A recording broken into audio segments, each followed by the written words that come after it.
Hunanreoli a Chymorth. Sut i reoli sgil-effeithiau therapi hormonau?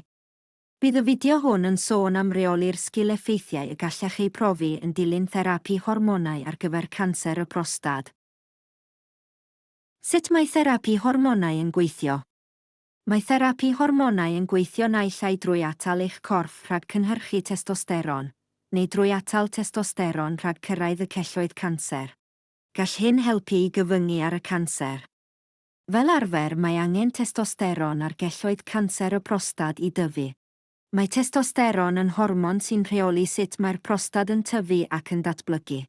Mae hefyd yn rheoli cryfder y cyhyrau, codiadau, a maint a swyddogaeth y pidyn a'r ceilliau. Beth yw sgil-effeithiau therapi hormonau a beth allwch chi ei wneud i helpu i'w rheoli? Bydd eich tîm gofal iechyd yn trafod yn fanwl gyda chi am sgil-effeithiau therapi hormonau, fel arfer caiff y rhain eu hachosi gan lefelau testosteron isel ac maen nhw'n effeithio ar bobl mewn gwahanol ffyrdd. Gall sgil-effeithiau gynnwys pyliau o wres. Gall y rhain amrywio ychydig eiliadau o deimlo wedi gorboethi ychydig oriau o chwysu. Efallai y bydd yn ddefnyddiol i chi gadw dyddiadur o'ch pyliau o wres am rai wythnosau. Gall hyn eich helpu i ddarganfod pîn a oes unrhyw sefyllfaoedd neu fwydydd neu ddiodydd penodol sy'n ysgogi pyliau o wres. Gall rhoi'r gorau i smygu a chadw pwysau iach helpu hefyd. Mae meddyginiaethau ar gael a allai helpu i leddfu symptomau pyliau o wres neu leihau pa mor aml y byddwch yn eu cael. Gallwch drafod y rhain gyda'ch tîm gofal iechyd. Llydded. I rai cleifion gall y blinder eithafol hwn effeithio ar ei bywyd bob dydd. Gweler ein fideo ar reoli llydded am gyngor. Magu pwysau. Mae rhai cleifion yn magu pwysau pan maen nhw'n cael therapi hormonau, yn enwedig o amgylch y bol. Gall gweithgaredd corfforol a diet iach eich helpu i gadw pwysau iach. Gall gymryd amser hir i golli unrhyw bwysau a fyddwch yn ei fagu yn ystod therapi hormonau. Colli MS y cyhyrau. Gall ymarfer ymwrthedd ysgafn rheolaidd fel codi pwysau neu ddefnyddio bandiau ymwrthedd elastig helpu i atal colli cyhyrau a chadwch cyhyrau'n gryf. Effaith negyddol ar weithgaredd rhywiol. Gall therapi hormonau effeithio ar eich bywyd rhywiol mewn gwahanol ffyrdd.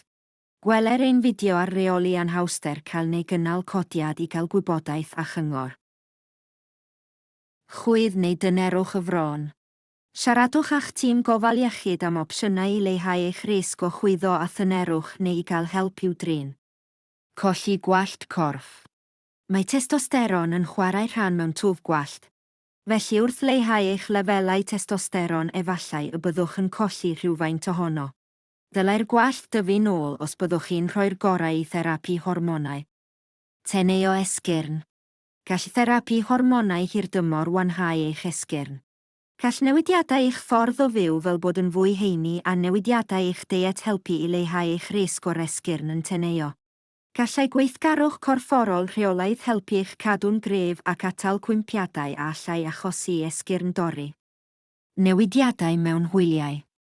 Efallai y byddwch chi'n teimlo'n fwy emosiynol yn cael hwyliau ansefydlog, neu'n teimlo'n wahanol i'r hyn roeddech chi'n teimlo'n flaenorol. Gall gwybod y gallai therapi hormonau fod yn achosi'r teimladau hyn helpu. Os yw chwyliau'n aml yn isel iawn, os ydych chi'n colli diddordeb mewn pethau, neu os yw eich patrwm cysgu neu chawydd bwyd wedi newid siaradwch a'ch tîm gofal iechyd. Gall y rhain fod yn arwyddion o iselder, ond mae yna bethau a all helpu. Diffyg canolbwyntio neu faterion yn ymwneud â'r cof. Efallai y byddwch yn ei darganfod yn anodd i ganolbwyntio ar rai tasgau, neu gofio pethau cystal ag o'r blaen. Nid ydyn ni'n gwybod yn sicr pr'un yw'r newidiadau hyn yn cael eu hachosi gan therapi hormonau neu gan ffactorau eraill gan nad yw'r dystiolaeth yn gryf iawn. Gall teimlo'n flinedig, dan straen neu'n orbryderus hefyd effeithio ar eich cof neu'ch gallu i ganolbwyntio. Beth bynnag yw'r achos, efallai y bydd problemau gyda'r cof neu ganolbwyntio yn rhwystredig. Gallwch siarad a'ch tîm gofal iechyd a allawgrymu pethau i helpu. Dylai'r effeithiau wella gydag amser, ond mae'n bwysig eich bod chi'n gwybod bod cymorth ar gael i chi. Os oes gennych unrhyw bryderon ynglŷn â'ch sgil-effeithiau neu os cewch unrhyw symptomau newydd, fel poen esgyrn, siaradwch a'ch tîm gofal iechyd. Risg o broblemau iechyd eraill. Mae tystiolaeth yn awgrymu y gallai cael therapi hormonau gynyddu'r siawns o ddatblygu problemau iechyd eraill megis. Clefyd y galon. Stroc. Diabetes math 2. Os oes gennych unrhyw un o'r problemau iechyd hyn eisoes, siaradwch a'ch tîm gofal iechyd cyn i chi ddechrau therapi hormonau. Fyddan nhw'n gweithio gyda chi i reoli'r amodau hyn. Bod hyn yn swnio'n bryderus, mae yna bethau y gallwch chi ei gwneud i helpu. Bod yn heini'n gorfforol. Yn syml, symudwch fwy ac eisteddwch lai. Amrywiwch eich gweithgareddau i wella pob maes ffitrwydd ac i atal diflastod. Bwyta diet cytbwys. Anelwch at 5 dogn o ffrwythau a llysiau y dydd, gan sicrhau bod gennych ffynhonnell broteini bob pryd. Dewiswch fwydydd a llai o fraster, cyfyngu ar faint o halen a fwyteir, a sicrhau bod gennych ddigon o galsiwm a fitamin D. Stopio smygu. Ceisiwch gadw pwysau iach.